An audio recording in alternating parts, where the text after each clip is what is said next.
Mic is on. Good afternoon. I hope everybody is still on after lunch. And after lunch, I can get a bit more provocative than normal because in the morning it's also about kind of structural, good, systemic discussions. Now let's try to catch up sort of drive. Krzysztof, I very much like your point this morning about different languages needed to build fortresses and bridges. Many people believe it's just about communication. Yes, communication is important. You need to develop your narrative. You need to test your narrative. Whether it comes down or basically it does not. But it was always my sense that we needed to develop different languages for talking to different realities. If it's about building bridges, it's something which goes beyond the narrative. And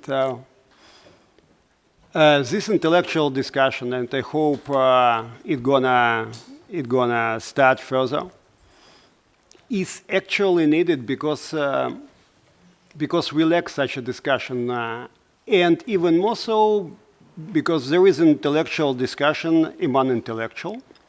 There is political discussion among politicians. There is good discussion among business leaders. You know, there is civil society, but basically everyone in his own bubble. And bubbles are important. We like bubbles.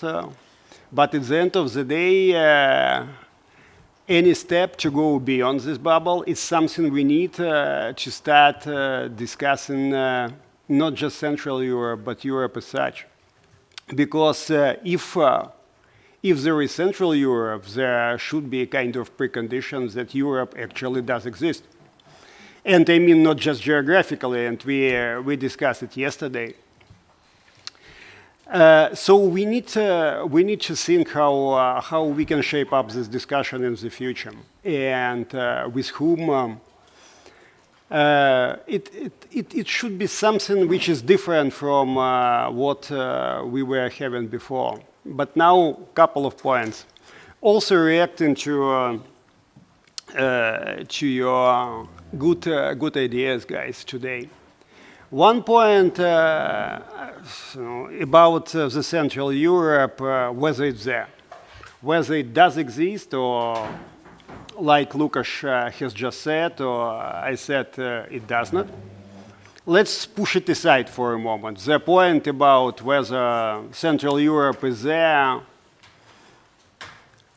let's ask a simple point, do we need actual Central Europe? And if yes, what for? It sounds almost like a platitude, but we have Europe. We have political Europe, which is not the same as geographical Europe. I hope in the sense of changing European borders, and I mean value-based, political everything. Maybe at the end of the day, we will have the European Union considered as Europe and Europe as the European Union. Now it's kind of messed up, but it's almost the same, but it's not the same. The whole EU enlargement is now geopolitical. It's again a platitude. The only point, what does it mean, is geopolitical. It's the decision is made under pressure, yes.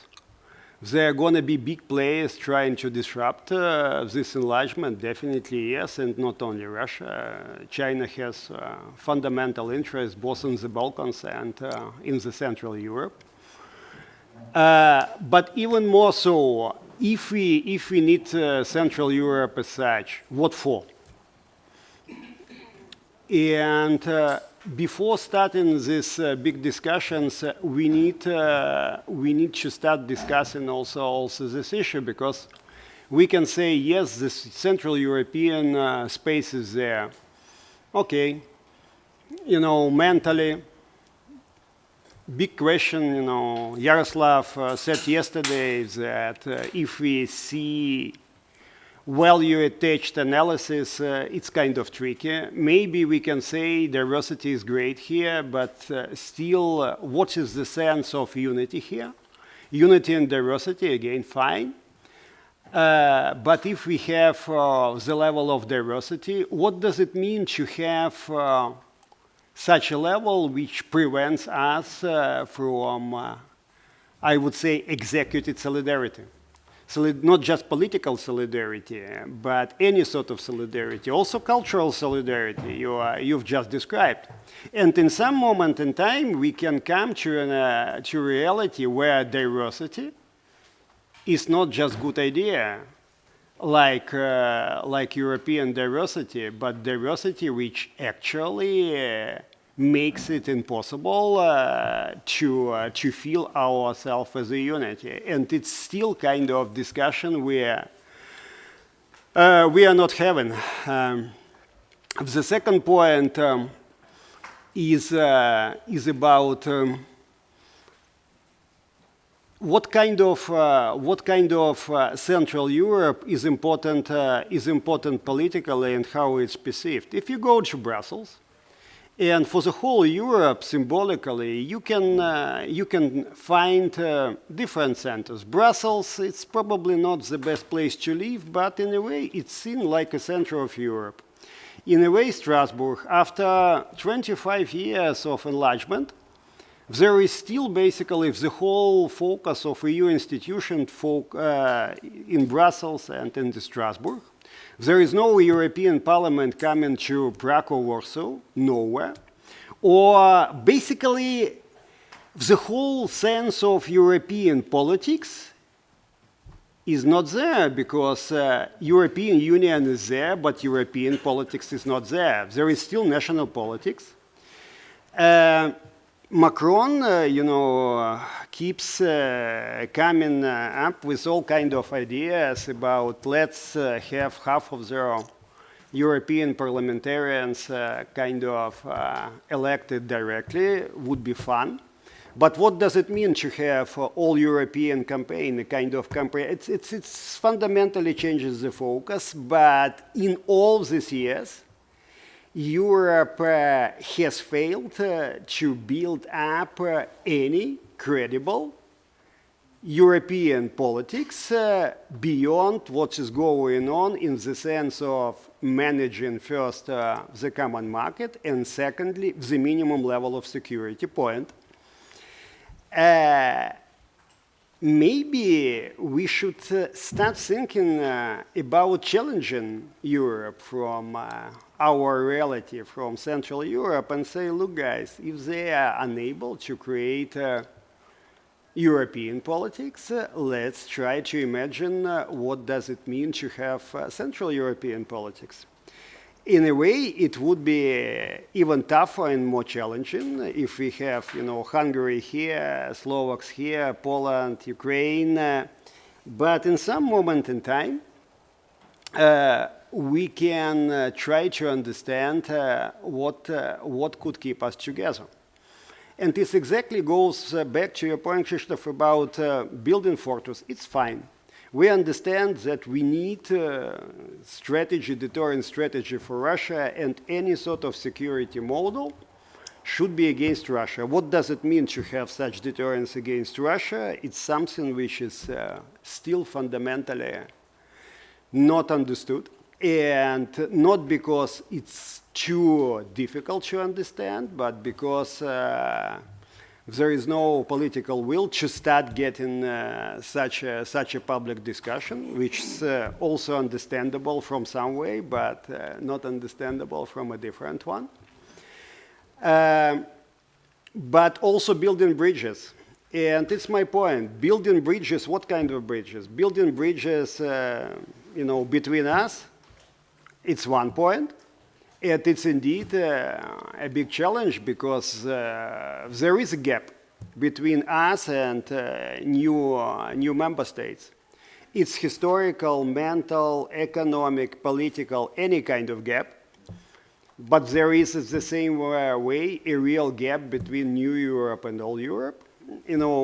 Just come to Paris and talk to people there, not just intellectual, but people basically taking up real decisions.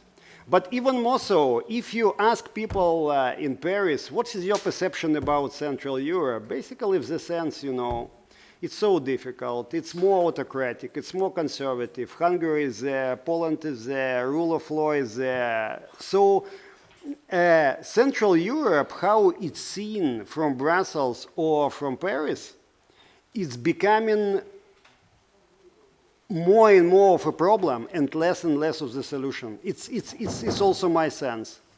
And with such oversimplified but still perception, it's difficult to build Europe with new sense of solidarity.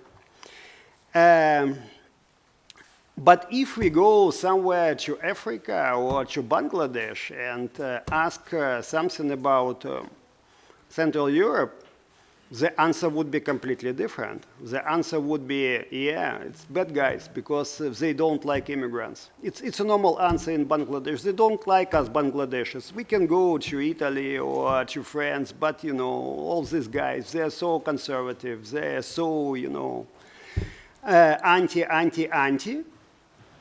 And it's my third point. Talking about Central Europe, we need to understand, we need to find out how we're gonna explain us Central Europe, not just in Paris or in Berlin, if we believe Berlin is not Central Europe, it's a big issue. In one moment in time, I tried to propose to the Konrad Adenauer Foundation a kind of project about, Central Europe and what is sort of Central European identity. They said, Pavlo, yeah, it's kind of interesting, creative idea, but no way. I said, no, well, you have, branches and all the kind of capitals. We can do it together. It's not a lot of money. No, they said, to offend the French, and the Italians. So we are part of Central Europe. We are part of Western Europe. We are part of Europe. So it's exactly about this logic we were discussing today. If you are talking about fortresses, you need a language with binary logic. It's either yes or no. It's either, winning or losing, like in Ukraine. It's, winning, перемога, or, zrada. It's very simple. If you build bridges, your language is not binary. So fundamentally, it's not about two narratives, binary, non-binary. It's about two languages. And if we start really talking about it, it's a big point. But after that, we could say, how can we explain, Central Europe, let's say, to the Indians? Not in the sense of investments, but in the sense of kind of common identity. Even more so, if we come to culture. And for me, here, Europe is lost in translation. If you recall the famous Hollywood movie, because in the 20th century, Europe pretended to have a European message as a sort of universal message. It was partly successful, partly unsuccessful. But now the message coming from Europe, whether it's a kind of universal message which could be, considered and perceived positively, by the Chinese. It's a big point. The whole sense of European culture. And culture is not just about arts, like it has been said here. For example, France, Italy, Spain export crazy lot of good and expensive wines to China, but not exporting wine culture. The Chinese have tea culture so nuanced, complicated as our wine culture. But the point, can we export something going beyond arts? Because our message on arts is not coming universally. It's what I actually feel in China, in India. So the point here, whether the cultural message from the Central Europe could be kind of different and even more calibrated than the European one, and if yes, what kind of message? And it's an interesting one because in some cases, communicating from Central Europe is easier because the Chinese see us as having different experiences, violence, authoritarian regimes, basically able to have a melting pot. But whether we should and we can develop kind of specific message here, it's a big question for me. And going to our identity, if we see it geographically, normally it's about people and countries through the history squeezed between big players. In some moment in time, it came to the Austrian-Hungarian Empire as a kind of emulation of this idea. And dominating this mentality, but whether it's still there, like Gartanesh said it, it's a big point. I remember a kind of funny point when one weird lady who is called Karin Kneißl, the former foreign minister of Austria, had been appointed. And my Austrian friend said, Pavlo, she is weird, but you have to talk to her because she is foreign minister, They organized a special dinner, got me to Salzburg to this famous opera festival and said, after, the performance, let's see, drink some wine. We started, and after kind of half an hour, she asked me, look, normally I read one book about every country in the world. I said, fine, it's an interesting way to understand the world. And she asked me, look, I need to understand what kind of book I have to read about Ukraine, but just one. I said, yeah, very interesting point. What is your take? She told me, I started reading Joseph Roth novel, fine, Chernivtsi, Chernivets, and we all know his sense, and we all like Paul Celan, but to feel that somehow Joseph Roth is representative for Ukraine and Ukrainian culture as such and Ukrainian mentality is kind of tricky. It's understood by everybody here. But she said, kind of interesting novel. It's interesting. So for her, still, with all her experience, kind of outreach of the empire to Chernivtsi was a good part to understand the whole Ukraine, the whole history of Ukraine. And she asked me a couple of points. It was funny to talk to her. So it's again this point of actually lost in translation. And because of that, yes, history is important, mentality is important, but I believe if we try to imagine, if we try to invent the new Central Europe, of course we need a kind of intellectual and historical prospect, but it should be both about something against and something for. It should be about something new, because otherwise, it's my point, what for? Why do we need the whole concept? Otherwise, let's say it's in New Europe, it's getting bigger, it's fine. We like our Europe. If you go to New Delhi, people say, your Europe is a kind of good museum, we like it. It's about tourism, maybe a bit of investment. But in 25 years from now, we will see whether you have your European Union, whether you have your model, whether you have your culture. And you have all your deep sense, but you know, the world has changed. So it's a very tricky point. And it sounds a bit too cynical.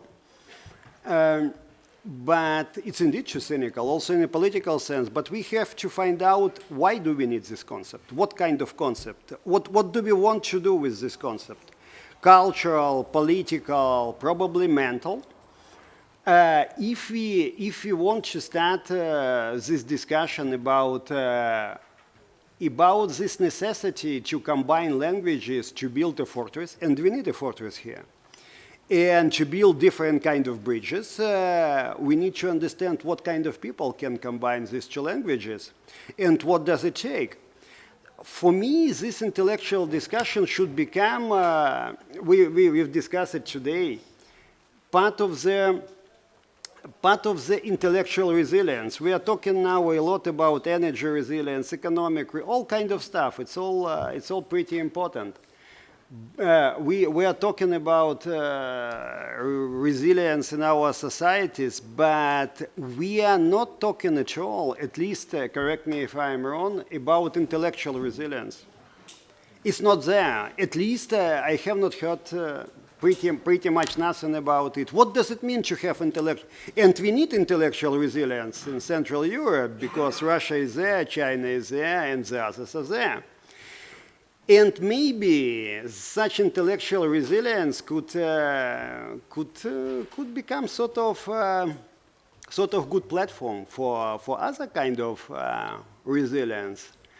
If we have some sense of new intellectual discussion, we can spark, we can reach to the others, but from the point of the Central Europe, understanding its history, becoming part of Europe, understanding sense of solidarity, going through all this bloodlands mentality. I believe we can have a pretty decent conversation with many. But it does not mean that we can have such a conversation from the point of European mentality. It's what just, Jarosław has just said about the sense of basically getting together on the basis of Christian and European values. What happened after the Second World War here in Europe is fundamentally different from other mentality.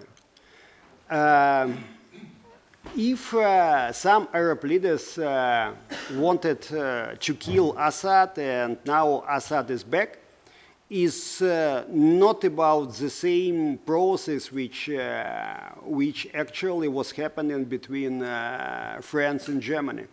It's fundamentally different in the sense of values.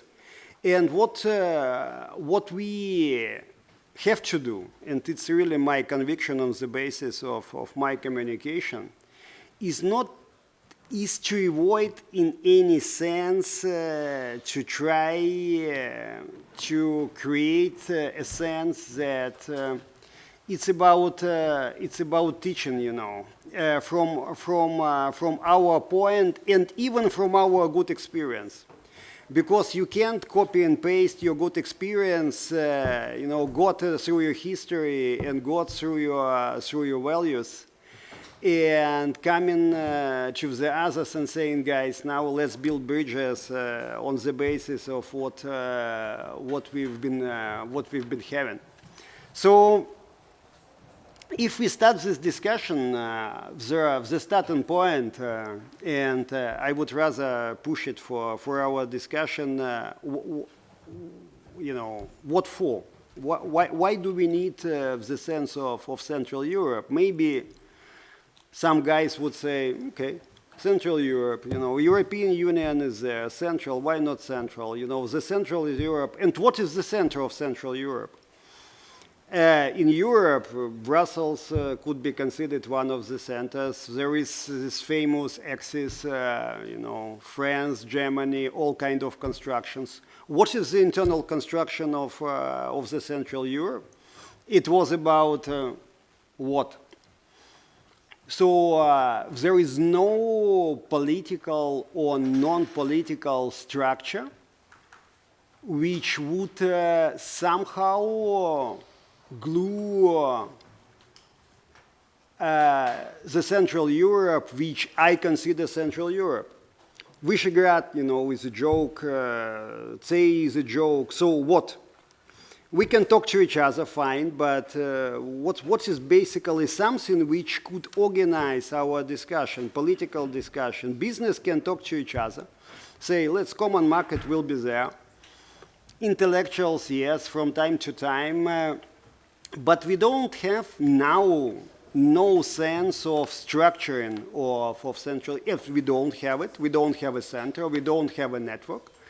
Political relations are difficult, to say the least.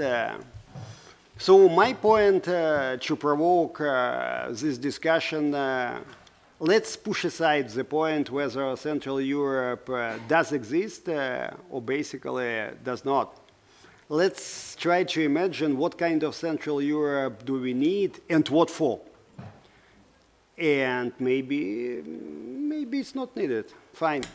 Maybe it's, Romania feeling somewhere, attached to France and, Hungary, like Jarosław said, to China and Czechs to Japan, in the sense of values, not in the sense of. And maybe Central Europe is just something geographical which is dying out because of changing European borders. But I believe that Central Europe does exist. Not in a political sense. In a political sense, zero. But there is a special sense of mentality and there is a special sense of identity. And if yes, how can we use it? Also in the sense of our resilience and intellectual discussions. Let's start it because it's also about our resilience. We need more than a narrative. It's our, like you said, I really like your point. Narrative don't work anymore. We need to develop this sense of languages, but different languages, but not becoming schizophrenic, because if you speak, in different identities, sometimes the danger is there. So we need to find out. We need to find out how to have these intellectual discussions. It's a good start, but firstly we need to understand, what for, and I believe it's an open question. Andrij? Thank you very much for this inspiring talk. I'm very happy that we have such a politician and a state servant with such a vision. It is very important, and I really appreciate your pragmatic approach to this topic, because if we want to build something, first of all, we have to be pragmatic. We have our dreams, we have our fantasies, but to build something from concrete, we have to be pragmatic. It is very important. But I would like to disagree with you on a few topics. First of all, I will tell you that Milan Kundera is a wonderful writer, and please, no offense to him, like yesterday. He is one of he is one of my favorite writers, and maybe one of the most influential if we speak about the ideas. So he is really important for me, for example, and I think that a part of it, he is also a good writer, as how he writes these sentences. It is very nice. But I think that Central Europe does exist, and I think that I'm Central European. So if you want, if you will have some lectures and you need some illustrations, you can take a photo of me and show that at least we have one Central European. He looks like this. Yeah. I would like to start from my childhood, because I'm from Transcarpathia, and Central Europeanness is part of my identity. Probably at the very bottom level, I am Transcarpathian. I am Zakarpatets. At the level up, I am Ukrainian. After that, I am Central European, and only after that, I am European. And this idea has its roots in my childhood, because I am from a small city in the southern Transcarpathia called Vinohradiv. In Hungarian, it is Nagy Szőlős, city in which Béla Bartók, famous great composer, grew up. And I am a fisherman. So I was going to Tisa River in my childhood, to fish. And for me, from the very, very early years, it was a mystery why we have something different on the other side of the river. Because I am fishing here, and this is Ukraine, post-Soviet, barbarian, as whole. And on the other side, you see European Union, NATO, and prosperity and everything good. And what is the difference between it? And the water is the same, trees are the same, fish are the same, but we have this red book of fauna. So, for example, in Ukraine, it is forbidden to catch Danubian salmon, and in Hungary, it is possible. So, in my early childhood, I was throwing my spinning to the Hungarian side. And import Danubian salmon to Ukraine,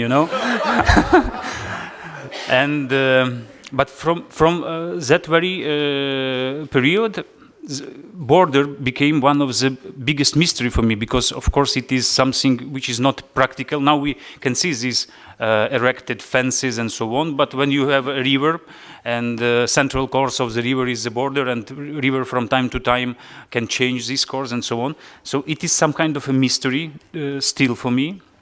And I think that these borders, which are visible and also hidden one, they're one of the symbols of Central Europe.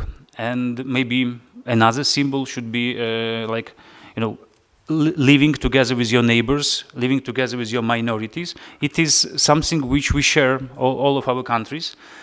But of course, at that time, I didn't raise these questions about Central Europe or geopolitics or so on. It was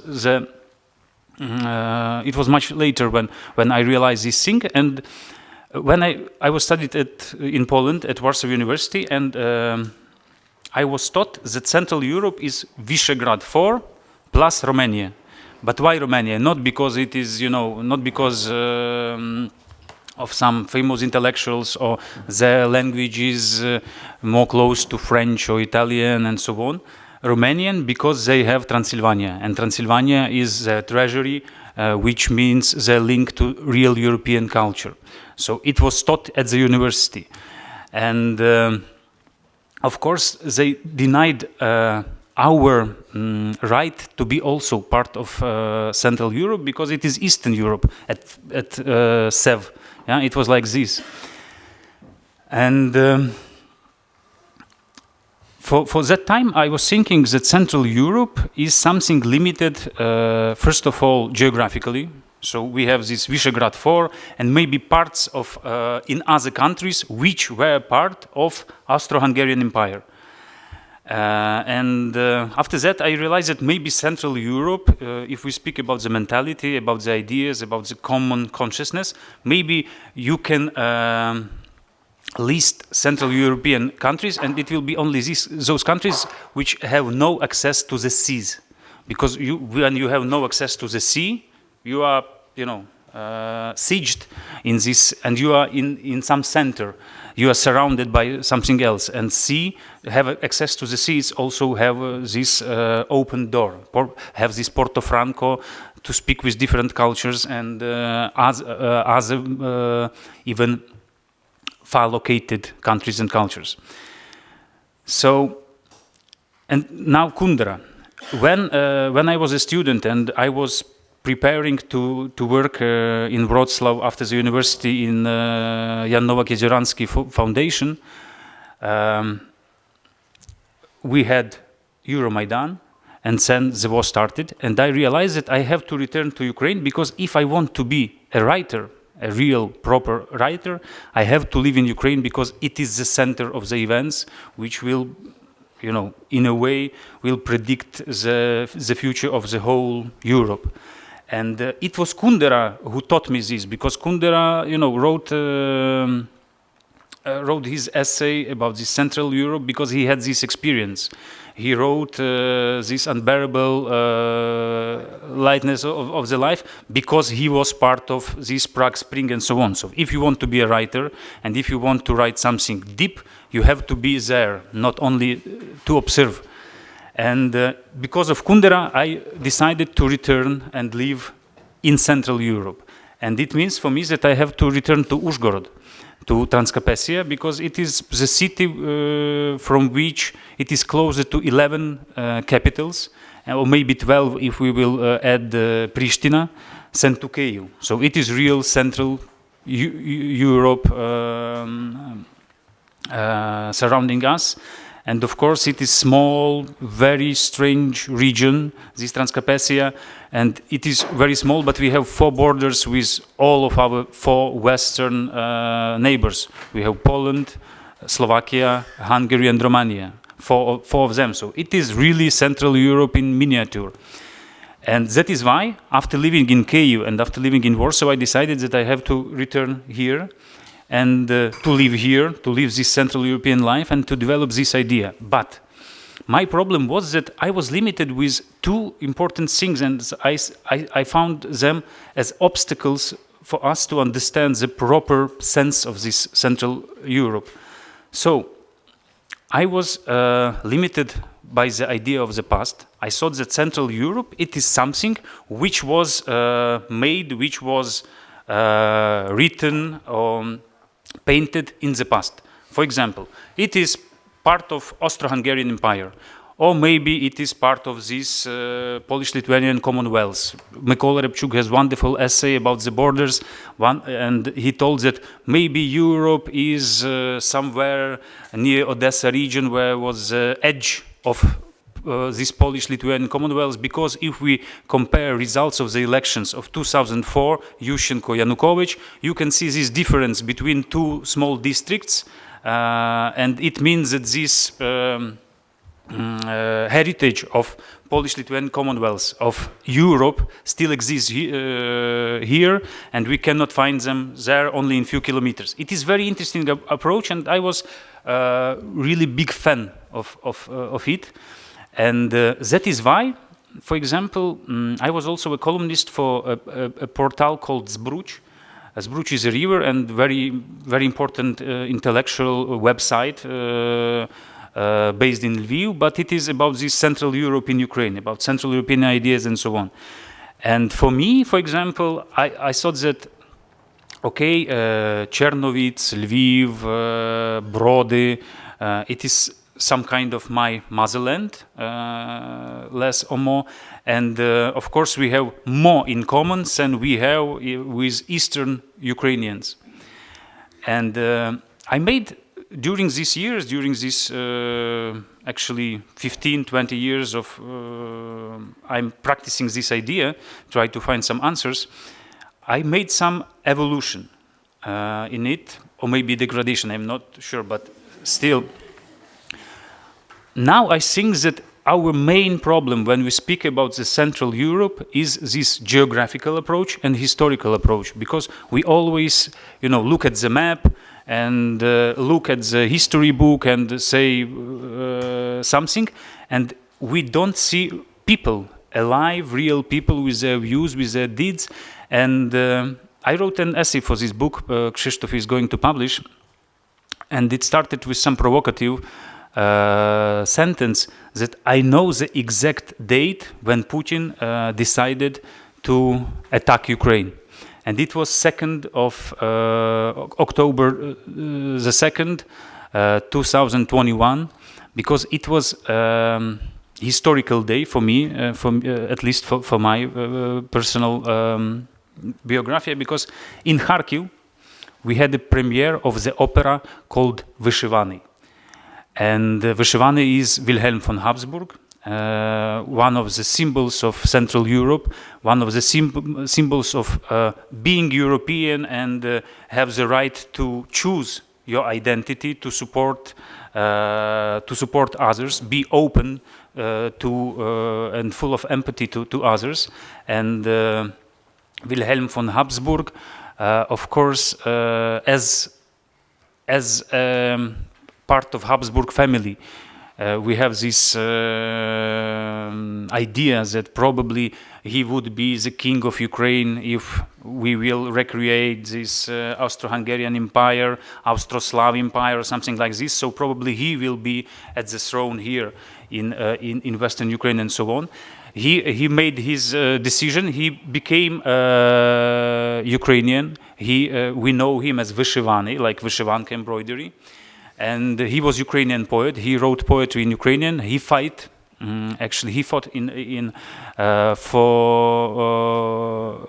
for Ukraine, and he was killed in Kyiv. He was killed by Soviets after the Second World War. So he was kidnapped and then killed, tortured and killed in Kyiv in Lukyanivska Vyaznytsa.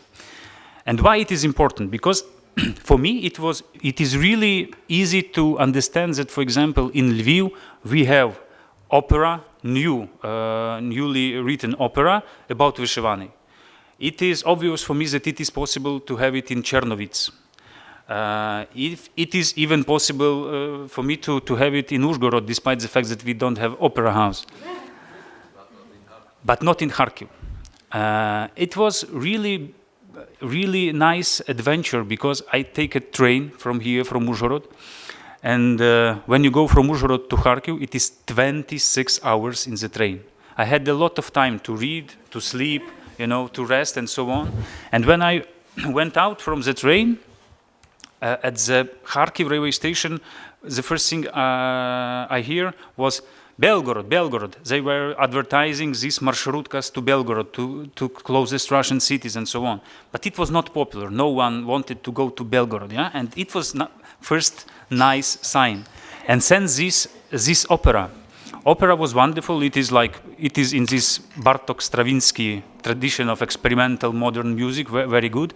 Libretto was written by Serhiy Zhadan, our famous poet who is living now in Kharkiv, but originally from Luhansk region.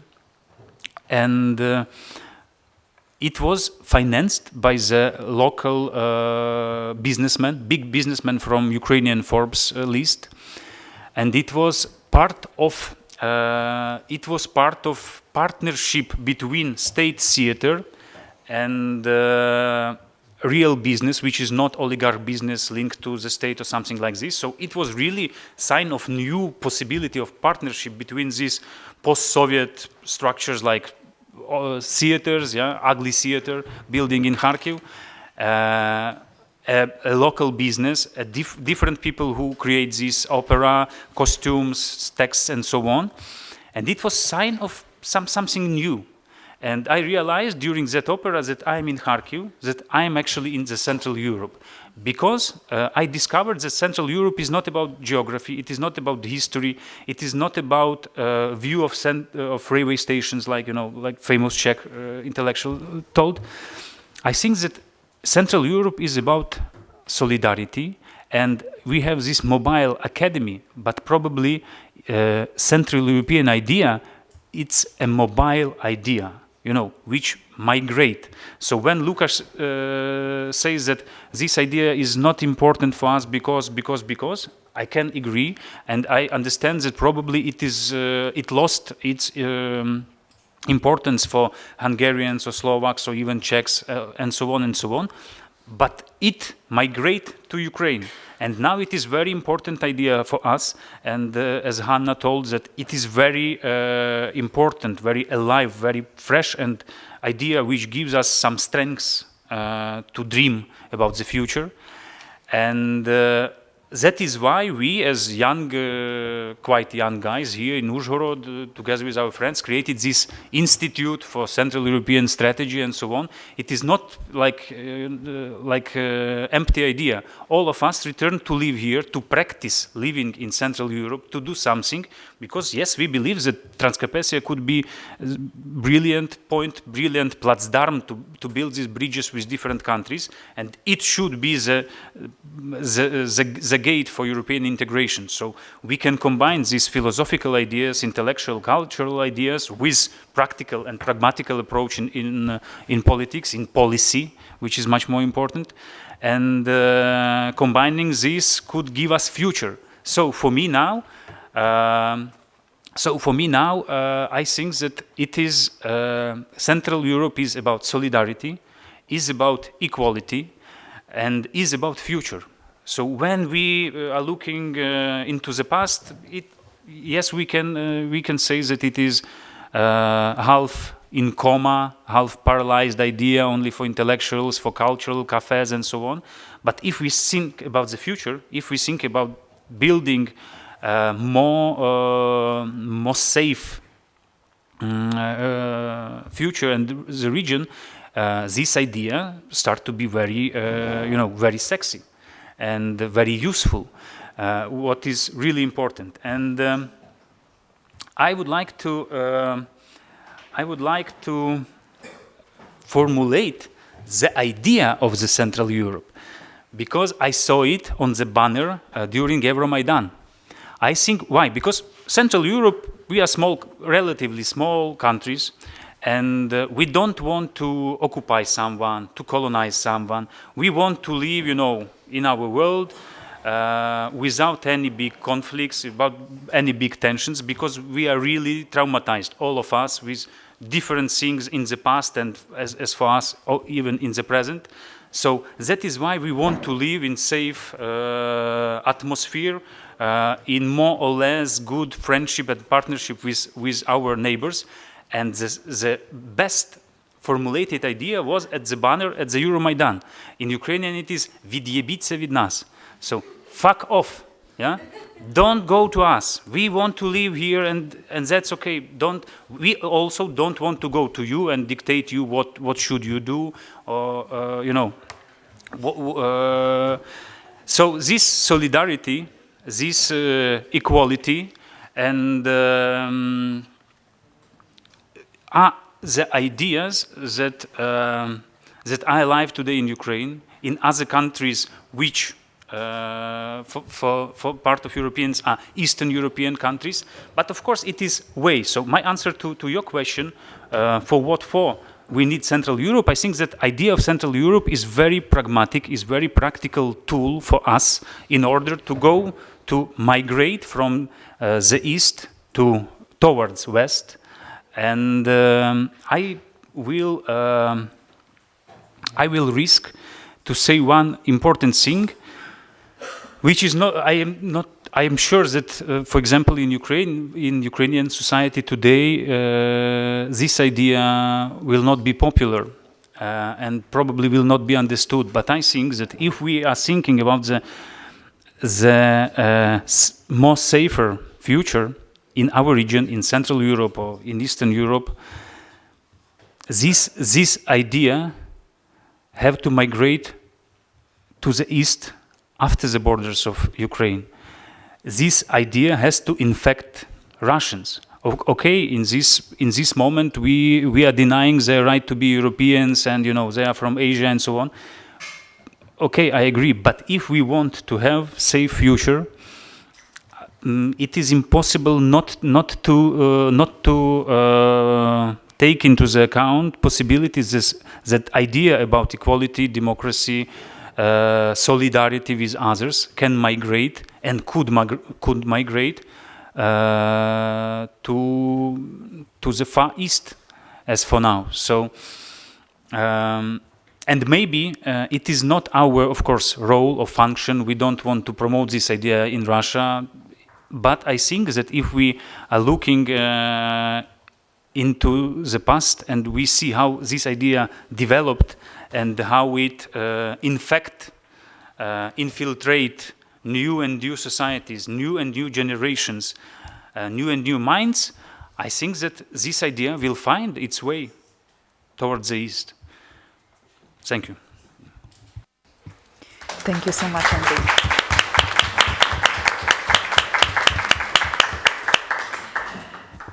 And the second comment from Professor Hrycak. Thank you so much, especially my precursors for the inspiring talks. If I could choose a metaphor for Central Europe, I believed it would be best described as a Schrödinger cat. Schrödinger cat. Sometimes you see and sometimes you don't. And you never know when you see it and when you don't. So to say, talking historical, also let's put this way, if I would ask about whether Central Europe exists, I would say that in the past, for very short period it did.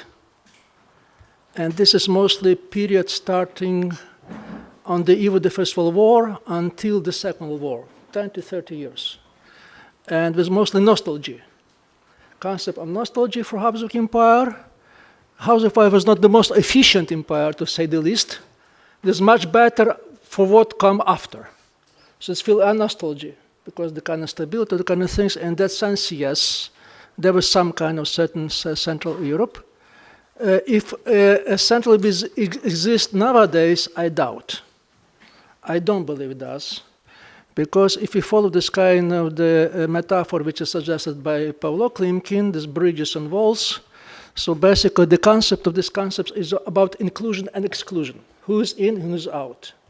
So I would say that it's very hard for me to imagine, especially in the circumstances of the war, that there is some kind of solidarity between those two countries.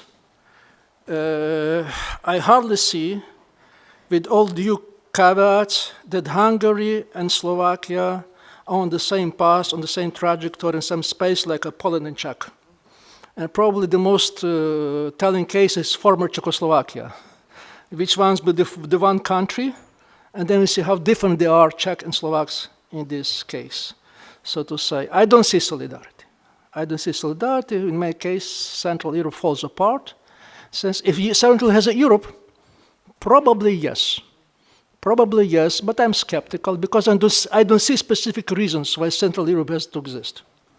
So this is my short answer. I'm rather skeptical, so to say. So if you want to prove that Central Europe exists, you could show the picture of Andrij Ljubka. If you want to say that, show that it doesn't exist, show my picture. Therefore, it's Schrödinger cat. So to mean.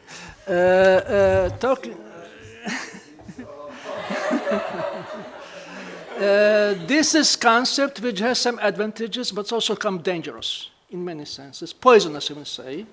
We will tell why it's poisonous, specifically from Ukrainian point of view, from Galician point of view, so to say. But let me just put a very short survey of history of this concept. So first of all, the concept of Europe per se, as a certain concept, come in early medieval ages. It's a result of baptization, Christianity, emergent Christianity civilization in Eastern Europe, as opposed to the Muslim world. So basically, to say European means basically you're Christian. And this is basically the concept. And in this sense of the concept, the main division is north-south.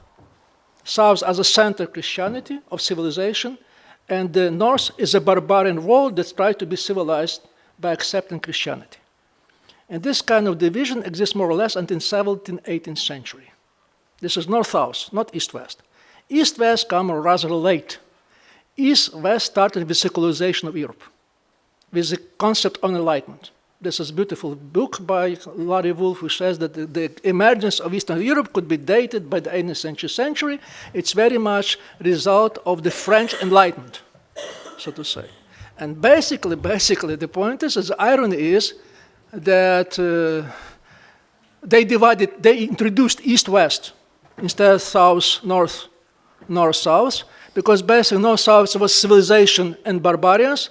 East-West was some kind of the progress, and the East has to catch up.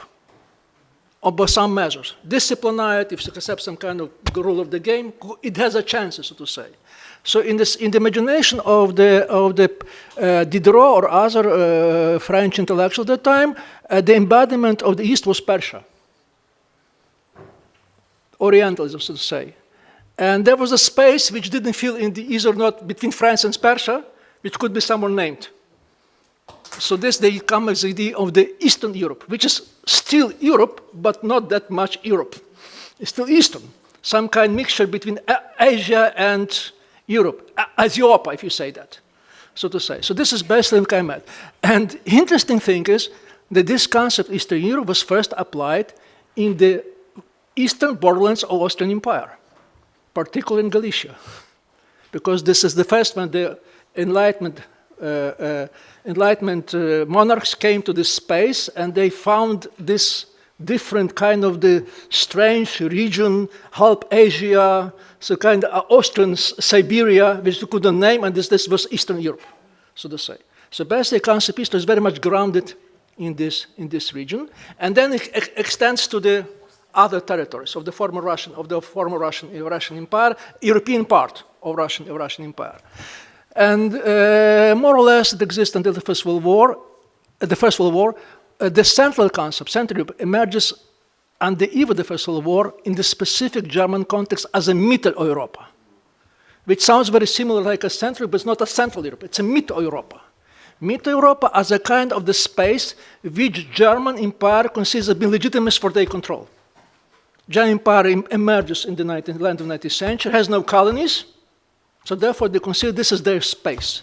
And they define the space where the German language is heard. In this sense, Austria has been part of this Mitteleuropa, Galicia, Transcarpathia, particularly Bukovina and Chernivtsi, because it was the basic, let's say. But basically, this is the region to say that we could dominate this region because of a legitimate part. This is the Mitteleuropa. And Central Europe emerges around this time, but in kind of slightly different way, because basically was to say that we are not Eastern Europe. Because in the real sense, most intellectuals, they abhor the idea of being Easterners. Nobody wants to belong to Eastern Europe. Because Eastern was Russia, so say. So we create a distance, you have the concept, we are not neither East or West, we are Central, so to say. Which also has a kind of political implications, and there emerged a specific Polish version of this concept, which is not exact Central Europe, but East Central Europe, as a realm of the former Rzeczpospolita. And unlike the Mitteleuropa, they include Lithuania, Belarus, and Ukraine. Because they see a different nomination, because they see this as a kind of specific political culture, which has very strong civil traditions. Kind of symbol of liberty, or fight against serfdom, so to say, serfdom or liberty, so to say. And this is Council Oskar Halecki, which has emerged in the interwar period. And then it just disappears, because the Second War, Yalta just crushed all these kind of ideas, because basically there's an iron curtain dividing Eastern and Western Europe, nothing to discuss. So Kundera comes very late. Kundera comes in the 70s. What escapes our attention, that Kundera concept was very much exclusive.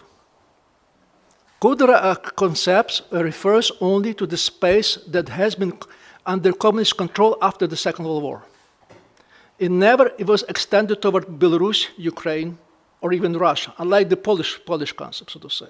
So basically, if you read Kundera, especially the way Ukrainian intellectuals and Russian intellectuals says, the basic message of Kundera was, you are not in Central Europe. You don't belong there. And this is very much exclusive concept. Basically, you may notice but Kundera mentions once Ukrainians, but in footnote number 18. Just one, because basically you see what happened in Eastern Europe. Because see, this is before our eyes, the Ukrainian nation used to exist under Russian control. And it may happen to us, Poles and Ukraine, German, Hungary, so say. So basically his message is very clear, you are not part of that. So basically when the European view is extending, this is the message very quite often. You don't belong to this space. Central Europe does, you not, because you didn't have nothing to say. And one of the arguments which was mentioned by that, I said this several times, because you never had a 1968. You never had 1956, so to say. This is one argument, because you have the kind of argument, you have the kind to show that in your past you have a kind of real civic revolution. This argument ceased to exist after the first Maidan and then the second Maidan. But then again, it's not the concept of Central Europe, because I believe in Maidan, I disagree with Andrij, and there was not a flag of the Central Europe on the Maidan, it's a flag of Europe. One of the most moving moment of the Maidan, that people on the street, they invented a way to sing Ukrainian anthem on the tune of the European, on the fifth sense of the symphony of Beethoven. So it was very much, which is very much European message, so to say. So talking about perspective of my region, which is also some kind related and very close to Transcarpathia, so we think they were different because Galicia was on the Austrian part of the Habsburg Empire and Transcarpathia on the Hungarian part. In 90s, there is a strong, I would say, trend among younger intellectuals from Western Ukraine who tried their best to prove they're also Western Ukrainians, Central Europe, but against Eastern Ukraine. They would say that we are different because we have some kind of tradition, house traditions, and the rest of Ukraine doesn't belong to this space. In this is not even Donbass, but even Kyiv didn't belong to this space. There was a distance, so to say. This is a movement called Galician autonomist. And it was very funny because they created their own version of history. Funny thing is that they published in Latin characters instead of Cyrillic to say we are different. In a sense, we create a kind of different version of Ukrainian identity, even Ukrainian nation, because we say we have nothing to do with this Russified region, so to say. So what I'm saying here, Central Europe has always very much exclusive potentials. It's not that much about bridges. It's very much about walls, particularly into Ukrainian context. And one of the most center of this concept of Eastern Central Europe was exactly Ivano-Frankivsk, Andruchovich, all the kind of people from the Stanislavski phenomenon, and then mostly were literary poets and artists. And this is the idea. And this veneration of the Habsburg, of Franz Joseph, all the kind of thing, which was very funny, which was entertaining, so to say, but sometimes it was very dangerous because there's this. When it disappeared after the first Maidan, because first Maidan, Kyiv, showed that it could be kind of civic revolution. And then this came into decline. So what I'm saying here, I don't believe that this kind of Central Europe works in nowadays Ukraine, because if this is Central Europe, where do we put Kharkiv? Where we do put Odessa? Where we put Donbass? See what I mean here? This is something I'm concerned, because it's very much divisive. Where we put Belarus, in this sense, is as part of Central, because this is basically the idea. The original idea, which I like very much, the closest was Oskar Halecki, the very influential interwar Polish historian who then migrated to the United States, because basically Eastern Europe, there you have a civic traditions. Where you have the kind of civic rebellion. Once you have a civic rebellion, it's Central Europe. What about Donbass? Do we have this kind of... So I'm saying here, I will probably stop with this historical explanation, which I said it's very much historical concept, which was used to some kind of political agenda, who in, who out. I would say that for me it's very natural to hear about the concept of Central Europe in Bukovina or Transcarpathia, because really it's very much here. I know the message, I understand the message, so to say, but not that much in Lviv nowadays. In Galicia, nowadays, rarely somebody speaks about Central Europe, particularly because of the Russian-Ukrainian war. Because there is such strong feeling of the solidarity with these other regions that we don't really use this concept. So nowadays, why we need this concept or not? Do we need this concept or not? So I believe this concept was particularly conveyed, imagined, constructed, name it as you wish, for very particular reasons. For the regions they want to be part of the Europe, imagined as a well-being, stable region, civilized, so to say. And they believe this being Central Europe provides you with the entry ticket in the train of the European integration. So when you are Central Europe, you have to belong to to this space. So in a sense, I would say, if I may use another metaphor, Central Europe was a kind of metaphor for train which moves from east to west, and in the center was kind of intermediate stop. It's not the final stop, but something we could get into the train and travel further. So this is basically, we want to be there, we have to join this train, and because we have a kind of historical legitimacy, historical ticket, because we belong to Central Europe. So my idea nowadays, we don't need this stop anymore for Ukrainians, because we're rushing to Europe, so to say. This is our final stop. So basically I would say, I would choose another concept here, which in my understanding is much more, so to say, working concept. Because basically we use the concept of the borderlands. Borderlands not necessarily in negative sense, but in positive sense. Or it's a periphery, probably, not the borderlands, periphery, something along these lines. Because basically what we have a core and periphery. And this is core who dictate the games of the rule, or imagine the rules rule. This East-West division, North-West, all kinds of divisions, all is going there, not here, not in Minsk, not in Kyiv, not in Moscow, but some in Berlin, in London, or somewhere else. All the isms came from the West and has been nested into the East with one exception. There's one exception, particularly ours. It's a masochism. Because Masochism was born in this territory, I was expecting, it was writing about this stuff. So Masochism is particularly our native concept, so to say. But it's kind of a joke. But what I'm saying here, that basically, if you want to accept some kind of feeling on the kind of, not just changes, but tremendous transformation, large-scale transformation, on the verge of apocalypse, without a doubt. And we Europeans, went through this kind of the situation several times of apocalypses. I could name it, but it was expectation apocalypses, including the First World War, but even before the First World War. And I would say what makes European civilization that attractive, that even so very much like other civilization, European civilization has suffered many crises. As a result of most of the crises, it found a kind of the workable solution, so to say, unlike in Russia. Because in Russia, every crisis provides another crisis, so to say. And I would say the crisis, the recent crisis, probably the recent solution to the crisis, was emergence of the zone, of no-war zone, which is unprecedented in history. Because since the Second World War, we had this kind of zone that you could hardly imagine war between the two neighboring states. This is very much recent phenomena. It's very much fragile. So to say, it could be ruined in any kind of the moment, and basically Putin is trying to do this, and I believe that one of the most optimistic message from the West that they try to preserve this kind of concept, including Ukraine with this concept, which is believed in very much so. So now we have against the kind of apocalypse, one going into the periphery. In every time of this kind of apocalypse, expectation after the war, the major role for reconceptualizing the reality came not from the center, but from peripheries. It was peripheries who made the most creative role, played this role in the reimagining of the space, or reimagining games of the games. Alexander the Great, Macedonian king.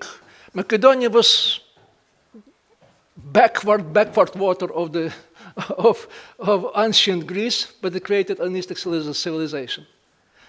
Moscow princedom, which became part of Russia, so to say. This is a few examples. So what I'm saying here, why the borderlands, why the peripheries, that's so much important. Because peripheries is the territory when you have the conflicts which are exposed in the most critical, in the most dangerous, in the most existential way, so to say. And because of this existential threat, you have a highest level of creativity. Somehow it comes together. So my hope is, it's not this is given automatic, I'm saying it will necessarily happen. My hope is that nowadays, because Ukraine is a part of this territory, existential threat, we may expect that something may emerge from this space. Very much like Poland was in the Solidarność period. which is giving hope for Ukraine. Would it happen? I'm not sure. I cannot tell it. The chances are very high, but the price is also very high for that. It depends on the longevity and results of the war. But my impression is very subjective, very biased, very limited, that one of preconditions of this creativity, we should give up thinking on the concept of Central Europe. It does really help for this creativity, because what kind of reality will be quite different, in which Central Europe will still stand as a kind of focus for nostalgia, for some commonality. But I don't believe this is the kind of concept we need in the eve of the apocalypse, so to say. So I'll finish with that. Thank you very much. So now we are opening the discussion. Oh yes, and many voices. One I already promised. Yes, and then I see two voices here. Yeah. Okay. In short, because there's a lot of topics after Andrij's and Sławko interventions to the Pavel. One thing I want to remind our dear historians, Sławko, there was something like 1989 when we gained solidarity and democracy in Central Europe. It was done by ourselves, our local inner powers. No Western intervention, no NATO troops, no UN Peace Corps. We achieve Central European countries something what is really amazing. So why I'm saying, and then it was slowly extended to Lithuania, to Romania, you know. So, and I think, by the way, that Ukraine today, Belarus today, is still the part of 1989. And this is still a part of what started in 1989 with Central Europe. And we did it, it's not Gorbachev and Reagan did for us. Yeah, it's something what we gain here. And we have this tendency in this part of the world that we don't see these positive sides, what's really happened. Yes, that the tendency is that we easily find all kind of criticisms of not existential or, you know, not appearing phenomena here. Let's look in the positive way. Yes, we did something here, which really happened. And it was done by Central Europe. And not alone. Poland will never achieve it alone.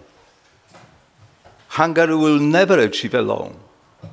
This is what happened in 1989.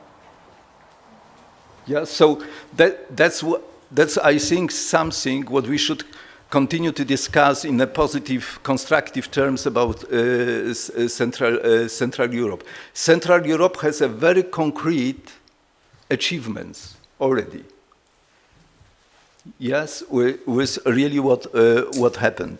And of course, the second thing is that many narratives are, as you, Pavlo, said, dying, and is never, you know, actual,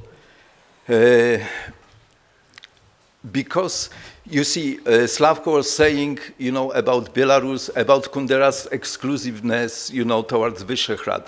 But in fact, how it worked, you know, is that when the discussion about Central Europe died after 1989, because we thought that we achieved everything what was possible by Central Europe, and now we should become Europe. Yes, it was this tendency that, okay, let's go, you know, it was Leopold Unger article in Gazeta Wyborcza at that time, let's leave Central Europe and go to Europe. Yes, that was this direction what I think you read now also in Ukraine, yes, that we want to go out with our backgrounds from the past and enter Europe. And what I can say you after these 3 decades of this escape from Central Europe it has a disastrous consequences.